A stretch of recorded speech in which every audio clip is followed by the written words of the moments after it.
Muito bem, queridos e amados irmãos, eu quero mais uma vez saudá-los com a paz do Senhor Jesus e convidá-los para meditar em espaço de tempo um assunto registrado no Evangelho de Mateus, capítulo 5, versículo 1, 2 e 3. Vendo as multidões, Jesus subiu ao monte e se assentou, e seus discípulos aproximaram-se dele.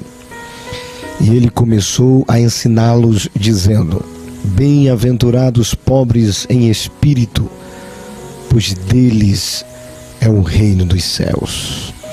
Eu quero que você preste bastante atenção sobre estes versículos. Eu quero aplicar aqui uma temática sobre a receita de Jesus para uma verdadeira felicidade.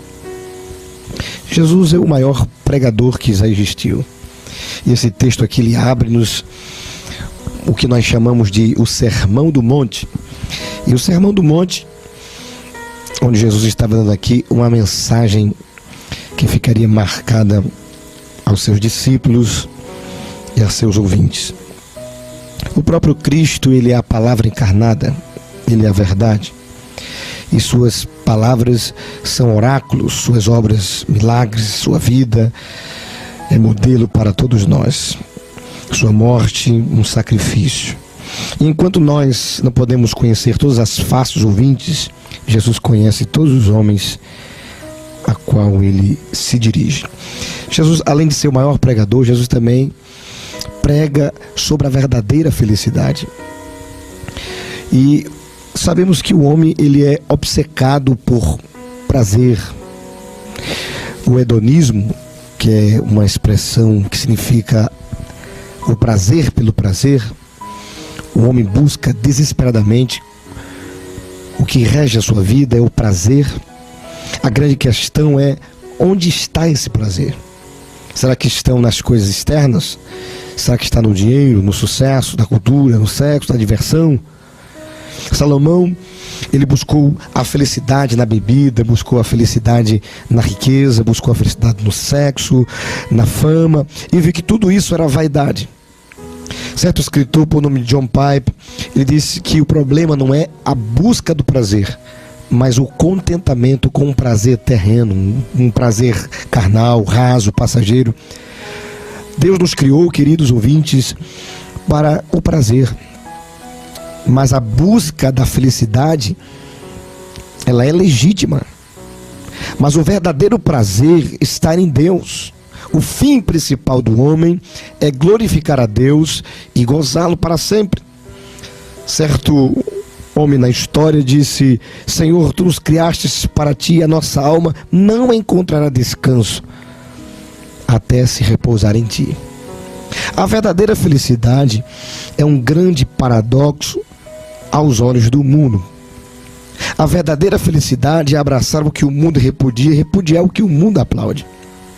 Jesus diz aqui que feliz é o pobre, feliz é o que chora, feliz é o manso, feliz é o puro, feliz é o perseguido. Jesus diz que bem-aventurado é o pobre de espírito, e não a pessoa autossuficiente, uma pessoa soberba, arrogante, jactancioso. Jesus diz que bem-aventurado é o que chora, não aquele que é durão, que é insensível. Jesus diz que bem-aventurado é o manso, aquele que abre mão de seus direitos, e não aquele valentão, aquele brigão.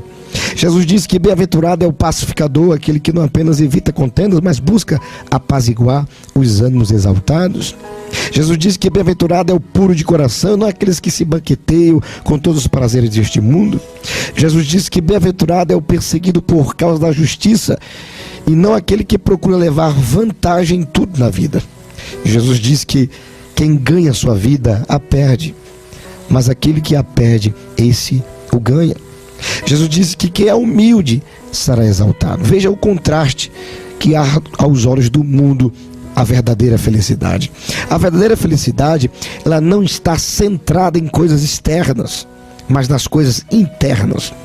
Jesus não disse que bem-aventurados são os ricos, porque essa felicidade, ela está centrada em coisas externas. As riquezas não satisfazem, Deus colocou a eternidade no coração do homem, e nem todo o ouro da terra poderia preencher o vazio da alma do ser humano. A verdadeira felicidade, ela está centrada não na posse das bênçãos, mas na fruição da intimidade com o abençoador. Então, para alcançar a felicidade, não basta ter posse, basta ter fruição. O homem pode morar num palácio, pode pisar os calçados da fama e não se deleitar em Cristo, não ter verdadeiro prazer ou alegria. Ele pode ter um domínio de um reino e não ter paz na alma. A Bíblia é uma expressão, um texto, um livro dos Salmos: feliz é a nação cujo Deus é o Senhor.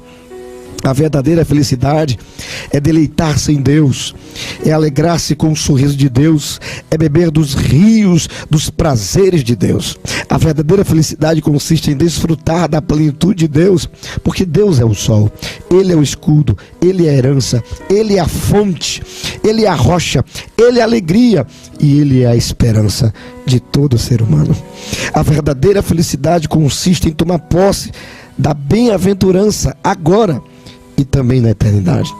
A verdadeira felicidade não é uma promessa para o futuro, mas já é uma realidade aqui para o presente. Jesus não disse assim: bem-aventurados serão os pobres de espírito, mas diz assim, Jesus disse assim: mas bem-aventurados são os cristãos, não serão felizes quando chegar aos céus, eles já são felizes agora. Os cristãos são felizes antes mesmo de serem coroados. Eles são felizes não apenas na glória, mas estão sendo felizes a caminho da glória. A verdadeira felicidade, ela está fundamentada no ser e não no ter. O que é ser pobre de espírito não significa aqui na linguagem de Jesus. Permita-me dizer a você, rádio ouvinte, você que está me acompanhando pela Radiosnet, um aplicativo, pela Blogspot, Arco Verde, FM 104,9. Deixa eu dizer aqui que Jesus não está sofrendo aqui uma pobreza, a pobreza de Francisco de Assis, que foi o patrono daqueles que pensaram que renunciar às riquezas financeiras para viver na pobreza, ou viver num mosteiro, dava crédito a um homem diante de Deus. Porque a pobreza em si não é um bem, como a riqueza em si não é um mal. Uma pessoa pode ser pobre financeiramente e não ser pobre de espírito. A pobreza financeira pode ser fruto da obra do diabo, pode ser fruto da exploração, pode ser fruto da ganância ou da preguiça. Jesus também não está se referindo aqui de uma vida espiritual pobre. Jesus não está aqui elogiando aqueles que são espiritualmente pobres, descuidados com a vida espiritual. Ser pobre em santidade, verdade, fé e amor é uma grande tragédia. Jesus condenou a igreja de Laodiceia porque a igreja se considerava rica, mas era pobre, miserável, segue nu. Jesus não está tratando aqui também dessa pobreza aqui no versículo 13 de autoestima, pobreza de autoestima. Jesus não está aqui falando para as pessoas que pensam menos em si mesmas são felizes. Autoestima baixa não é um bem, mas um mal. Jesus não está falando aqui de timidez, de fraqueza. Essas características não são virtudes, senão males que devem ser combatidos. Então, o que Jesus está se referindo aqui quando ele falou bem-aventurado o pobre de espírito? Permita-me dizer nessa tarde, os minutos que me restam, ser pobre de espírito é a base para todas as outras virtudes. A primeira bem-aventurança aqui no Sermão da Montanha é o primeiro degrau da escada. Se Jesus começasse com a pureza de coração, não haveria esperança para nós. Primeiro porque precisamos estar vazios para depois sermos cheios. Não podemos ser cheios de Deus enquanto não formos esvaziados de nós mesmos. Então essa virtude é a raiz, as outras são frutos. Uma pessoa não pode chorar pelos seus pecados até que não ter os méritos diante de Deus. Ela jamais sentirá fome e sede de justiça, a não ser que saiba que carece totalmente da graça de Deus. Então, ser pobre de espírito é reconhecer nossa total dependência de Deus. No grego há duas palavras para pobreza. Primeiro, a palavra ponês é um homem que trabalha para ganhar vida, é aquele que tem nada do que lhe sobra, mas é aquele que tem o que ele come, o que come de dia, come de noite, mas não tem além daquilo que ele trabalha. Ele não possui o supérfluo, mas também tem o básico. A outra palavrinha para pobreza é ptokos no grego. Então descreve essa palavra a absoluta e total dependência. A pessoa que está afundada na miséria é o mendigo, é extremamente necessitado, aquele que não tem nada. E foi esta palavra que Jesus usou aqui nesse texto, ptokos. Feliz é o homem que reconhece sua total carência e coloca a sua confiança em Deus. Feliz é o homem que reconhece que o dinheiro, o poder, a fama não significa nada, mas Deus é que significa tudo. Tudo, tudo. Certo poeta, ele expressou bem o pobre de espírito. Ele disse assim: nada em minhas mãos eu trago, simplesmente a tua cruz me apego. Nu espero que me vistas, desamparado aguarda a tua graça. Mal a tua fonte corro, salva-me, Salvador, ou então eu morro. Ser pobre de espírito é agir como o publicano agiu, Adriano.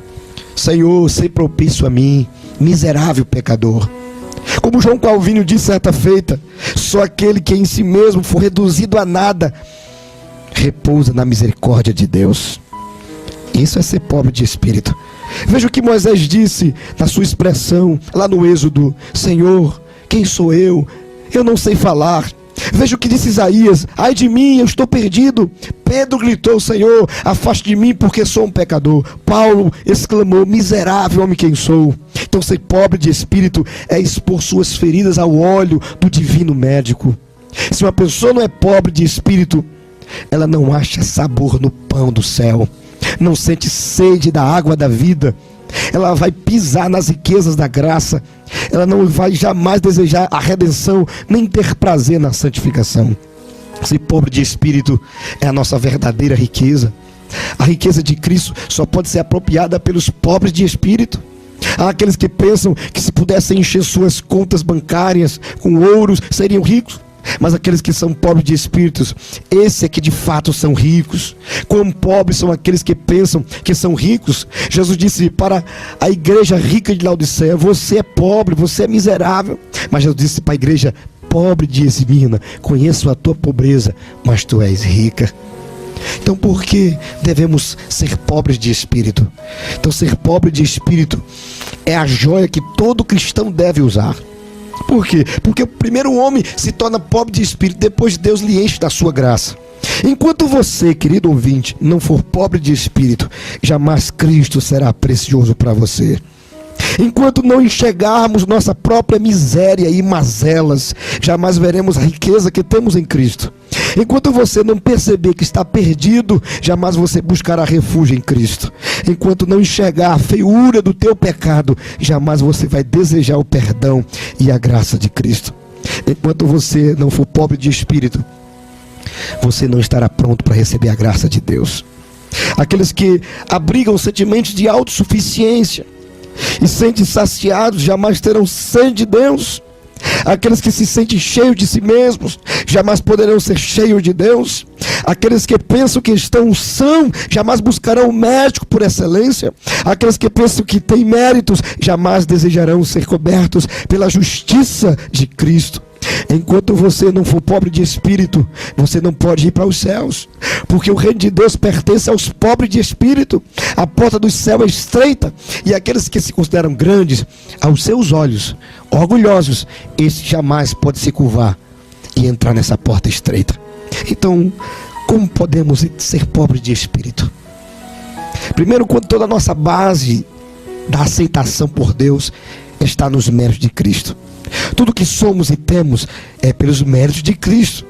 Uma pessoa pobre de espírito, ela não tem nada a exigir, nada a merecer, nada a reclamar. Ela se vê desamparada, ela está perdida, ela se refugia-se somente em Jesus.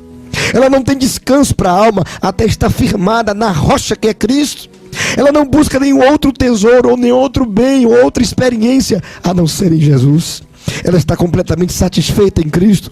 Quando o nosso coração está desprovido de toda a vaidade, aí sim, somos pobres de espírito. Jó mesmo sendo um homem piedoso, que se desviava do mal, suportou provas terríveis e tremendas, sem negociar sua felicidade. Ele disse certa feita: por isso eu me abomino, me arrependo no pó e na cinza. Quando mais graça tem, mais humilde ele se torna, por mais devedor que é. Quando o nosso coração anseia e clama mais por Deus em oração, aí somos pobres de espírito. Um pobre de espírito, ele está sempre pedindo com Moisés. Ele sempre quer mais de Deus. Rogo-te que me mostre a tua glória. Ele está sempre batendo na porta da graça.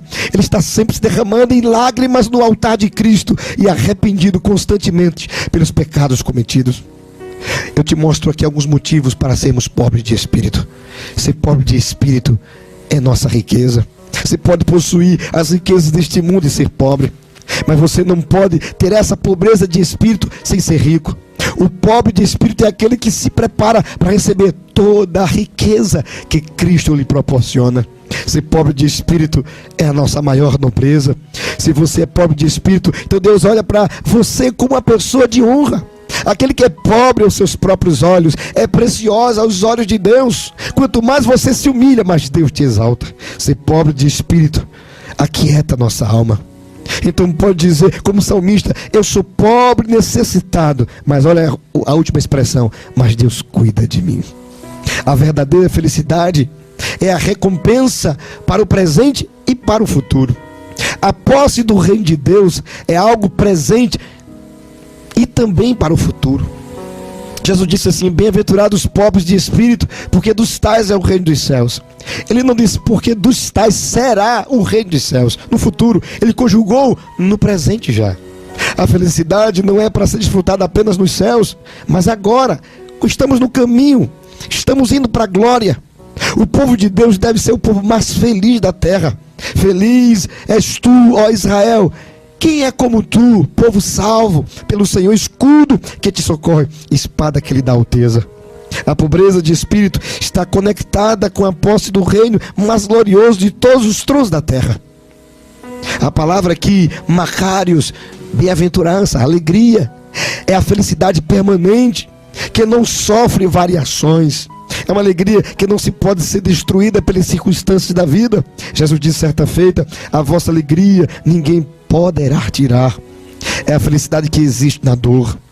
Essa bem-aventurança, essa alegria que Jesus falou aqui, ela sobrepõe na perda, na doença, no luto. É o gozo que brilha através das lágrimas, que nada nem ninguém poderá nos tirar. Entramos no reino de Deus e o reino de Deus entrou em nós. Já somos felizes. Estamos no mundo, mas não somos do mundo. Nascemos de cima, do alto, do Espírito. Estamos em vitória, caminhamos em Cristo. Estamos caminhando para a glória, mas felizes aqui, agora. Mas não apenas aqui, mas a nossa felicidade também, ela perdurará. Entrará definitivamente nos reinos dos céus. Os salvos não apenas vão entrar na porta do reino, mas terão também o Rei da glória e a felicidade permanente e eterna. Nessa tarde, querido ouvinte, todos nós andamos de modo digno do reino de Deus.